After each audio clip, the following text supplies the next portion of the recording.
নমস্কার, আপনারা দেখছেন ঈশান বাংলা প্রাইম টাইম সংবাদ। সঙ্গে রয়েছি আমি সিদ্ধার্থ। প্রথমেই দেখে নেব আজকের প্রাইম টাইম শিরোনাম।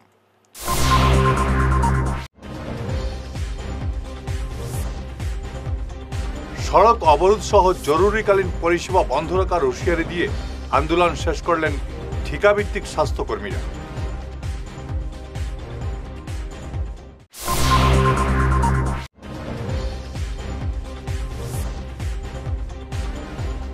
গান্ধী মেলায় 29,000 বর্গফুট জায়গায় স্টল বন্টনে গড়মিল, প্রতিবাদে সোচ্চার কংগ্রেস।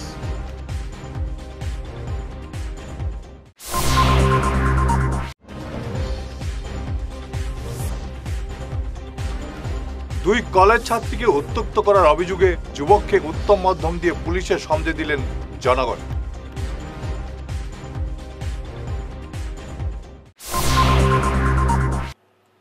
এবারে বিস্তারিত ঈশান বাংলা প্রাইম টাইম সংবাদ।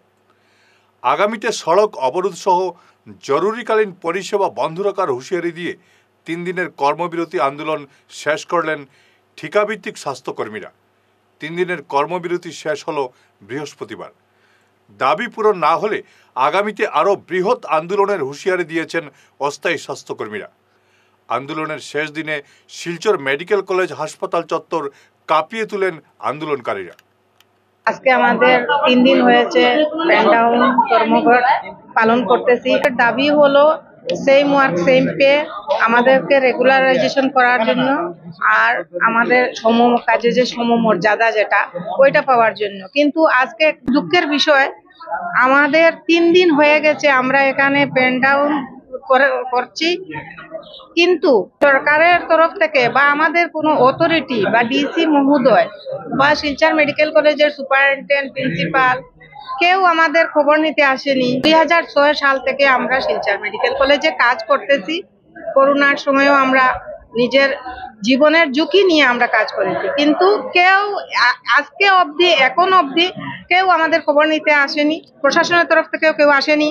অনেক দুঃখ লেগেছে আমাদের। আজকে আমাদের 3 দিনের কথা ছিল, আমরা 3 দিন পালন করব। তারপরে যদি আজকে সরকারের তরফ থেকেও যদি আমরা কোনো ধরনের আশ্বাস পাই না, তাহলে নেক্সটে আমরা আরো বড়ভাবে আমরা স্ট্রাইক করব। আমাদের দাবি আমরা চালিয়ে যাব। গত 3 দিন ধরে আমরা সমগ্র আসামে আমরা এনএসএম কর্মচারীরা কর্মবিরতি পালন করছি, কিন্তু অতি দুঃখের বিষয় যে এখন পর্যন্ত সরকারের তরফ থেকে, মাননীয় মন্ত্রী, মাননীয় প্রশাসনের তরফ থেকে এখন পর্যন্ত আমাদের দাবির প্রতি কোনো ধরনের সঁহারি দিচ্ছে না। মাননীয় মুখ্যমন্ত্রী, মাননীয় স্বাস্থ্যমন্ত্রী কোনো ধরনের মন্তব্য দিচ্ছেন না। আমরা আজকে এখানে আমাদের যে কর্মবিরতি আমরা এখানে শেষ করছি। খুব কম সময়ের ভিতরে আমাদের দাবি যদি সরকারে না নেয়, এবার আমরা আন্দোলন করছি, আমরা ইমার্জেন্সি সার্ভিস খোলা রাখছি। আগামী দিনে আমরা ইমার্জেন্সি সার্ভিস বন্ধ করে দেবো। স্বাস্থ্য ব্যবস্থা অচল হয়ে যাবে। আমরা ইমার্জেন্সি সার্ভিস বন্ধ করে দিয়ে এবারে তো আমরা প্রত্যেক হসপিটালে আমরা কর্মবিরতি পালন করছি। আগামী দিনে এর চেয়ে প্রয়োজন সাপেক্ষে তীব্রভাবে গণতান্ত্রিক আন্দোলন করে তুলে আমরা রাজপথ বন্ধ করে দেবো। প্রয়োজন সাপেক্ষে আমাদের যে প্রশাসন আছে, জেলা আয়ুক্ত অফিস আছে, আগামী দিনে হয়তো আমরা জেলা প্রশাসন অফিস ঘেরাও করতে বাধ্য হব। ঠিকাভিত্তিক স্বাস্থ্যকর্মীদের বিভিন্ন সমস্যা রাজ্যসভায় তুলে ধরার আশ্বাস দিলেন তৃণমূল সাংসদ সুস্মিতা দেব। আজ শিলচর সিভিল হাসপাতালে আন্দোলনকারী অস্থায়ী স্বাস্থ্যকর্মীদের সঙ্গে সাক্ষাৎ করে এই আশ্বাস দেন সুস্মিতা। সমস্ত আসামে একটা আন্দোলন চলছে। কারা করছে? All Assam health and technical welfare অ্যাসোসিয়েশনের এমপ্লয়িজরা, এবং এই দাবিটা অনেক পুরানো। আমি বিশেষ করে বলতে চাই যে যখন কোভিডের জন্যে ভারতবর্ষের মানুষদের এত খারাপ অবস্থা হচ্ছিল, তখন প্রাইম মিনিস্টার মোদি এবং সব আস্থার দেশ বলল এরা হলো কোভিড ওয়ারিয়ার। মানে ওরা নিজের জানকে রিস্ক করে, নিজের জীবনের রিস্ক নিয়ে ওরা কোভিডের সময় মানুষের জনসেবা করেছে। এবং সুপ্রিম কোর্ট বলে দিয়েছে ইকুয়াল পে ইকুয়াল ওয়ার্ক। আজকে একটা টেবিলে 80,000 টাকার বেতন মাসে, কিন্তু সেম কাজটা ওদের মধ্যে থেকে যারা করছে ওরা হয়তো 20 বা 25,000 টাকা পাচ্ছে। তো supreme court equal pay equal ওয়ার্কের কথা বলেছে। আমি মনে করি যে ওদের এই দাবিটা নিশ্চয়ই ভারত সরকারকে কনসিডার করা উচিত। যদিও স্বাস্থ্য সাবজেক্টটা, বিষয়টা কনকারেন্ট সাবজেক্ট, মানে স্টেট গভর্নমেন্টেরও টাকা থাকে আর সেন্ট্রাল গভর্নমেন্টেরও টাকা থাকে। এই ব্যাপারটা নিয়ে আমি রাজ্যসভাতে নিশ্চয়ই তোলার চেষ্টা করব এবং সেন্ট্রাল হেলথ মিনিস্টারের সঙ্গে দেখা করে ওদের এই পরিস্থিতি নিয়ে ওনার দৃষ্টি আকর্ষণ করার আমি পুরো চেষ্টা করব পার্লামেন্টে। আন্দোলনকারী ঠিকাভিত্তিক স্বাস্থ্যকর্মীদের পাশে থাকার আশ্বাস দিল শিলচর জেলা কংগ্রেস। আজ শিলচর সিভিল হাসপাতালে আন্দোলনকারী ঠিকাভিত্তিক স্বাস্থ্যকর্মীদের সঙ্গে সাক্ষাৎ করে এই আশ্বাস দেয় কংগ্রেসের এক প্রতিনিধি দল। প্রতিনিধি দলে ছিলেন জেলা কংগ্রেস সভাপতি অভিজিৎ পাল সহ অন্যান্যরা। দাবি নিয়ে ওনারা আজকে আন্দোলন চালিয়ে গেছেন, কিন্তু সত্যিকার অর্থে এনএইচএমের যারা কর্মচারীরা এরা সত্যিকারের সমাজসেবী, এরা মানে নিজের জীবনের ঝুঁকি নিয়ে যেভাবে সত্যিকারের সমাজসেবা করে থাকেন, মানুষের ইমার্জেন্সি সার্ভিস দিয়ে থাকেন। আজকে সাধারণ মানুষ এই হসপিটালগুলোর উপর নির্ভরশীল আছে। গ্রামেগঞ্জে বিভিন্ন যে পিএইচইগুলো আছে, পাবলিক হেলথ সেন্টারগুলো আছে, সেই সেন্টারগুলোর উপর মানুষ লক্ষ লক্ষ মানুষ সেটার উপর নির্ভরশীল। খুব কম সংখ্যক মানুষ যারা মানে বেসরকারি হাসপাতালে যান, না হলে বাকি প্রত্যেক মানুষই নিজের মানে জীবনের বিভিন্ন অসুখ বিসুখ নিয়ে এই সরকারি হসপিটালগুলোর উপরেই মানুষ নির্ভরশীল। এবং সেই জায়গাতে যারা আজকে দিনরাত মানুষের সেবা করে যাচ্ছেন, সেই সেবা করার পরও ওনারা যে দুই বেলা দুমুঠো খাওয়ার, সে খাওয়াটুকু আজকের দিনে সরকার ওনাদেরকে নিয়ে কোনো ধরনের চিন্তা নেই। ওনারা সামান্য বেতনে, যেটা আজকের দিনে বর্তমানে যে দ্রব্যমূল্যের যেভাবে বৃদ্ধি হচ্ছে, যেভাবে আজকে জিনিসপত্রের দাম, ওনাদের ফ্যামিলি চালানো সম্ভব না। কিন্তু অনেকের আজকে রিটায়ারমেন্টের সময় এসে গেছে, এখন পর্যন্ত ওনাদের মানে চাকরি পার্মানেন্ট হয়নি এবং ওনারা ন্যায্য যতটুকু বেতন পাওয়া উচিত সেই বেতনটুকু থেকে ওনারা বঞ্চিত। আজকে 3 দিন ব্যাপী প্রায় 22,000 কর্মচারীরা সমগ্র আসামে ওনারা আন্দোলন চালিয়ে গেছেন, কিন্তু সরকার থেকে বা প্রশাসনের পক্ষ থেকে এখন পর্যন্ত আজকে 3 দিন কর্মবিরতির মধ্যে শেষ হওয়া পর্যন্ত কেউ এসে ওনাদের সাথে যোগাযোগ করেনি। আমরা ওনাদের প্রতি সহানুভূতি জানিয়ে আজকে শিলচর জেলা কংগ্রেস আমরা মুখ্যমন্ত্রী এবং স্বাস্থ্যমন্ত্রীর উদ্দেশ্যে আমরা একটা স্মারকলিপি দেব, যাতে অতি সত্বর তাদের যে ন্যায্য দাবি সেগুলো যাতে পূরণ করা।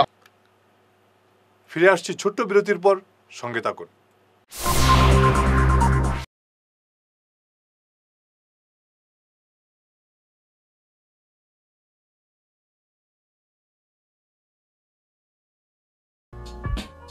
Dear parents, students and well-wishers, you all know Vivekananda Senior Secondary School, also known as Vivekananda Junior College, was established in 2003 at Chenkuri Road, Silchar, pin code 788007, having science, arts, commerce streams. Every year in HS examination, our students have been passing out with positions, distinctions, star marks, and huge numbers of letters. In degree unit, we have Encipal Memorial Degree College, which was established in 2010 and affiliated under Assam University. Both of our institutions have been guided gracefully by the experienced and qualified faculties in well infrastructure, environmental friendly institution. Energy healing সেন্টারে আসুন। এখানে steam bath, neuro massage, immersion bath, acupressure, digital magnetotherapy, infrared, spiral, rolling, neuro massage, acupressure, acupuncture, shirodhara, yoga, physiotherapy এবং chiropractic bone setting এর দ্বারা joint pain, মেরুদণ্ডের পীড়া, নার্ভের রোগ, কিডনি রোগ, সাইটিকা, স্পন্ডিলাইটিস, কোমরের ব্যথা, প্যারালাইসিস, ব্লাড প্রেশার, ডায়াবেটিস, স্ত্রীরোগ, পুরুষত্বহীন, অনিদ্রা, পেটের রোগ ইত্যাদির চিকিৎসা করা হয়। এছাড়া যে কোনো ব্যক্তি প্রাকৃতিক চিকিৎসার মাধ্যমে শরীরে দীর্ঘদিনের জমিয়ে থাকা টক্সিনগুলোকে বের করার জন্য স্টিম বাথ নিতে পারেন। যোগাযোগ করুন energy healing centre, Rangpur part 2, Lakshmipur road, city chamber, first floor, Ismail market, central road, Silchar 1। Mobile number 9395732456, 9435070286 এবং 03842223183। অগ্রিম বুকিং প্রয়োজন।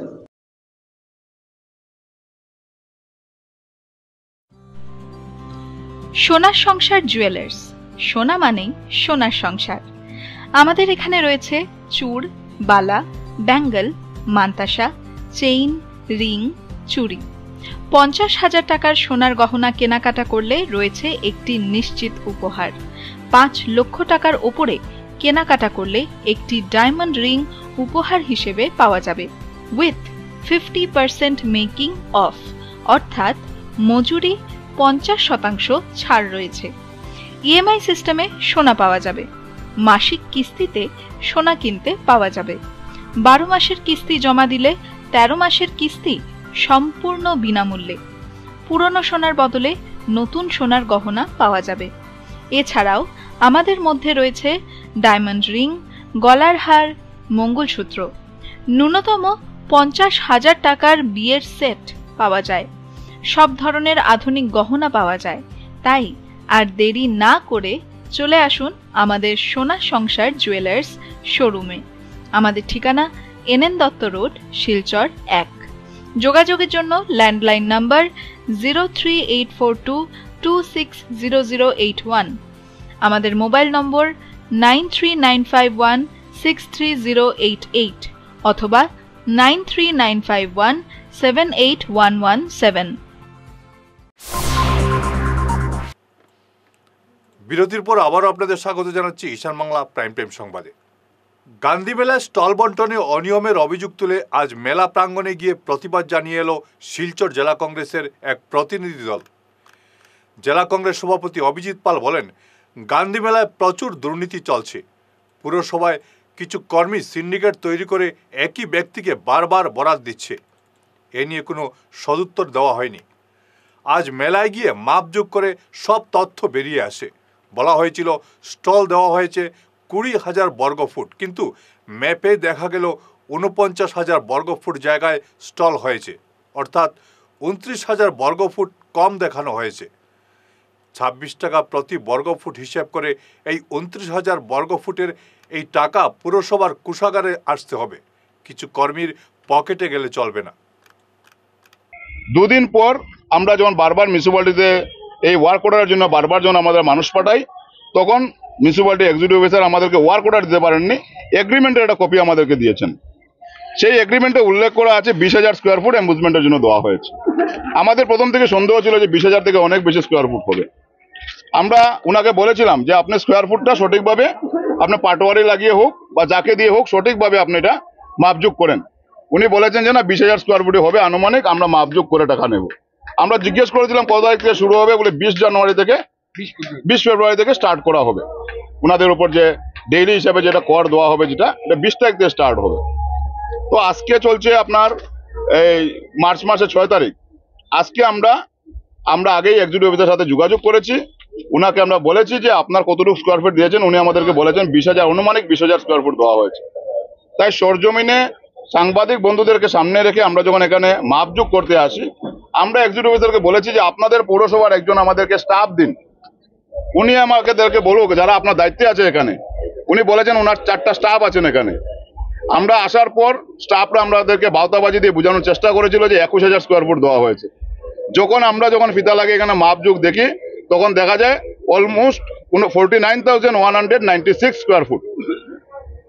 49,190 স্কোয়ার ফুট যদি হয়, এবং ওনারা বলেছেন যে হাইয়েস্ট রেটে দেওয়া হয়েছে, মানে 26 টাকা রেটে দেওয়া হয়েছে স্কোয়ার ফুট, তার মানে পার ডে গিয়ে আপনার প্রায় 12,79,000 সম্ভবত 12,79,096 টাকা পার ডে ট্যাক্স কালেক্ট হবে মিউনিসিপ্যালিটি।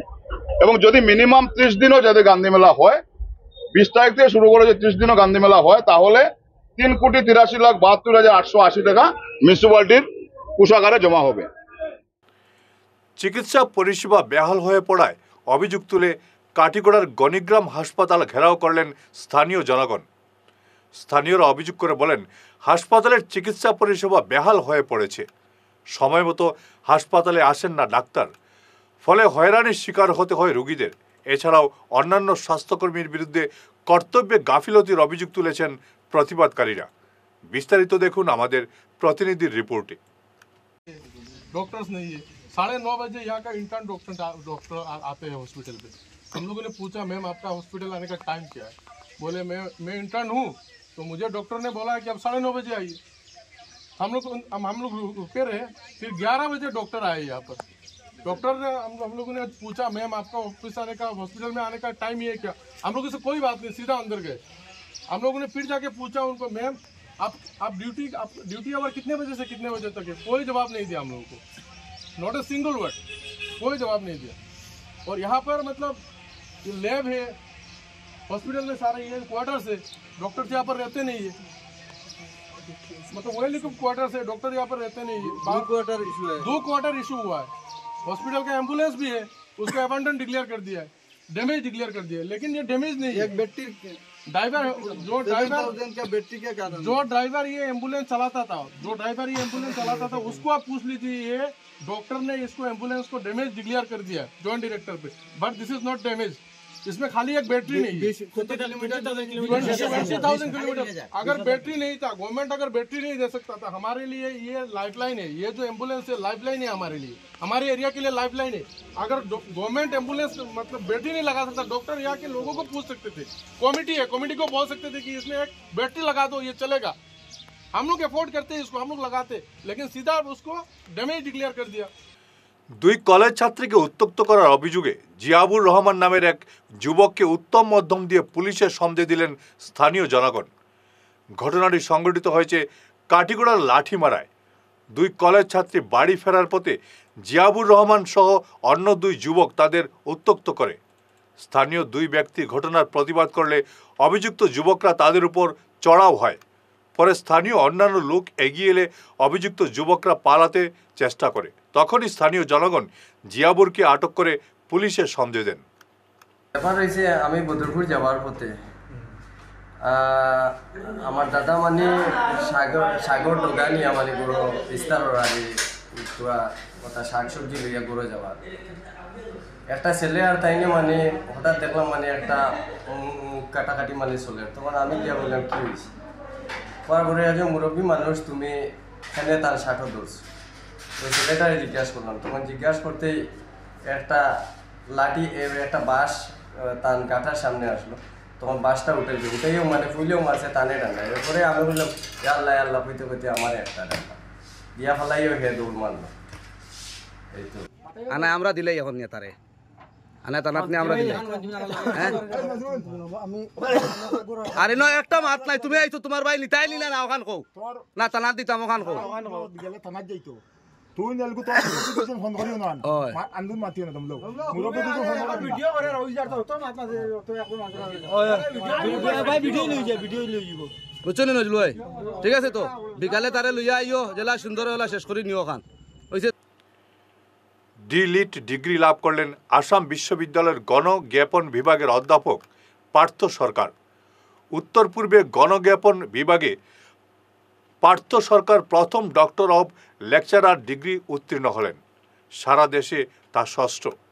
অধ্যাপক পার্থ সরকার তার দীর্ঘ কয়েক বছরের গবেষণায় বরাক উপত্যকার প্রান্তিকায়িত চা বাগান শ্রমিকদের জীবনযাত্রার সামগ্রিক দৃষ্টিকোণ থেকে বিস্তৃতভাবে বিশ্লেষণ করেছেন। শিলচর অম্বিকাপট্টির বাসিন্দা পার্থ সরকার ইঞ্জিনিয়ার গোপাল সরকারের ছেলে। তার মা প্রয়াত স্মৃতি সরকার। পার্থ সরকারের সহধর্মিণী হলেন শিক্ষিকা পিঙ্কি সরকার। একমাত্র ছেলে গৈরিক। নিজেদের দাবি নিয়ে কর্মবিরতির আজ অন্তিম দিনে কাটিগড়ের এমজি মডেল হাসপাতাল চত্বর উত্তাল করে তুলেন ঠিকাভিত্তিক স্বাস্থ্যকর্মীরা। বিভিন্ন দাবি সংবলিত প্লে কার্ড ও কবিগান গেয়ে বিক্ষোভ দেখান তারা। আন্দোলনের আজ শেষ দিন ছিল। অত্যন্ত দুঃখের বিষয় যে আমরা 3 দিবসীয় কর্মসূচি হাতে নিয়েছি, আজকে 3য় দিন চলছে। আমরা এইভাবে পেন ডাউন করেছি, কিন্তু এখনো পর্যন্ত আমরা সরকার বা কোনো ধরনের কারোর থেকে আমরা ইতিবাচক কোনো সাড়া আমরা পাইনি। আমরা দীর্ঘদিন থেকে বঞ্চিত আছি। আমাদের 3 দফা দাবি ছিল, সরকার আমাদেরকে বারবার প্রতিশ্রুতি দিচ্ছেন, কিন্তু প্রতিশ্রুতি পর্যন্তই থেকে যাচ্ছে, সেটা কার্যত আর ফলপ্রসূ হচ্ছে না। আমাদের দাবি ছিল যে আমাদেরকে চাকরি নিয়মিত করা হোক, যতদিন যতদিন পর্যন্ত করা হচ্ছে না, অন্তত পে কমিশনের আন্ডারে, যেটা 7 থেকে এখন 8তে চলে এসছে, সেই কমিশনের আন্ডারে আমাদেরকে অন্তত নিয়মিত করা পর্যন্ত আমাদেরকে সমকাজে সমবেতন প্রদান করা হোক। কিন্তু মানে প্রতিশ্রুতিতে রয়েছে, এখনো পর্যন্ত কার্যত কিছু হয়নি। আমরা পেটে খিদে নিয়ে আর প্রথম মুখে লাজ নিয়ে বসে থাকবো, আর পারা যাচ্ছে না, দেওয়ালে পিঠ থেকে যাচ্ছে। এবার একটা কিছু করুন, আর সহ্য করা যাচ্ছে না। এখনো যদি গভর্নমেন্ট কোনো ডিসিশন না নেয় তাহলে পরবর্তী কর্মসূচি কি হবে? কি আর করব আমাদের সেন্ট্রাল কমিটি যে ডিসিশন নেবে আমরা সেটাই ফলো করব। ওরা যদি বলে যে আমরা আরো বিরতি আমরা কন্টিনিউ করব, আমরা করব, কারণ আমাদের সেটা ফলো করতে হবে। শিলচর জেলা ক্রীড়া সংস্থা আয়োজিত মৃদুল ঘোর স্মৃতি প্রাইজ মানি তৃতীয় ডিভিশন নকআউট ক্রিকেট প্রতিযোগিতা শুরু হচ্ছে আগামী 8 মার্চ, চলবে 3 এপ্রিল পর্যন্ত। আজ এক সাংবাদিক সম্মেলনে প্রতিযোগিতার বিস্তারিত জানান ডিএসএ সভাপতি শিবব্রত দত্ত সহ অন্যান্যরা। কারণ 3rd ডিভিশন থেকে আমরা গ্রাসরুট লেভেলের প্লেয়ার বের করে আনার চেষ্টা করছি। এত টিম পার্টিসিপেট করে আমাদের উৎসাহ বেড়ে গেছে, কারণ কি 64টা টিম, তার মানে কত প্লেয়ার চিন্তা করতে পারছেন। একটা টিমে মিনিমাম 15 জন প্লেয়ার যদি থাকে, 1000-এর উপরে গ্রাসরুট প্লেয়ার খেলবে। সেখান থেকে আমরা যদি প্রতিভা বের করতে পারি তাহলে আমাদের সাফল্য। আমাদের এই টুর্নামেন্টটা আয়োজন করতে এবারে এগিয়ে এসছেন আমাদের সদ্য সাবেক সভাপতি জেলা ক্রীড়া সংস্থার মাননীয় বাবুল মহাশয়। ওনাকে আমি আন্তরিকভাবে ধন্যবাদ জানাচ্ছি এই কারণে যে এটা একটা গুরুত্বপূর্ণ টুর্নামেন্টে উনি ওনার সাহায্যের হাত বাড়িয়ে দিয়েছেন।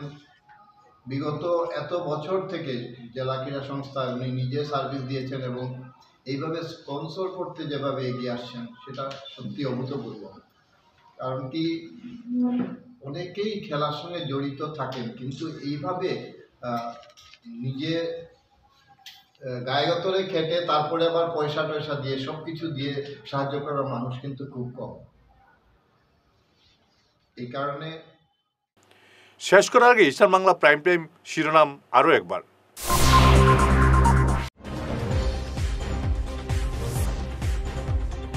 সড়ক অবরোধ সহ জরুরিকালীন পরিষেবা বন্ধ রাখার হুঁশিয়ারি দিয়ে আন্দোলন শেষ করলেন ঠিকাভিত্তিক স্বাস্থ্যকর্মীরা।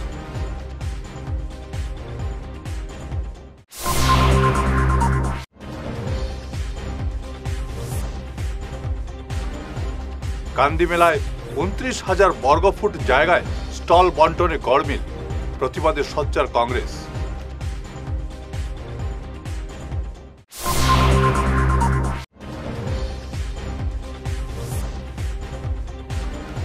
দুই কলেজ ছাত্রীকে উত্ত্যক্ত করার অভিযোগে যুবককে উত্তম মধ্যম দিয়ে পুলিশের সামনে দিলেন জনগণ।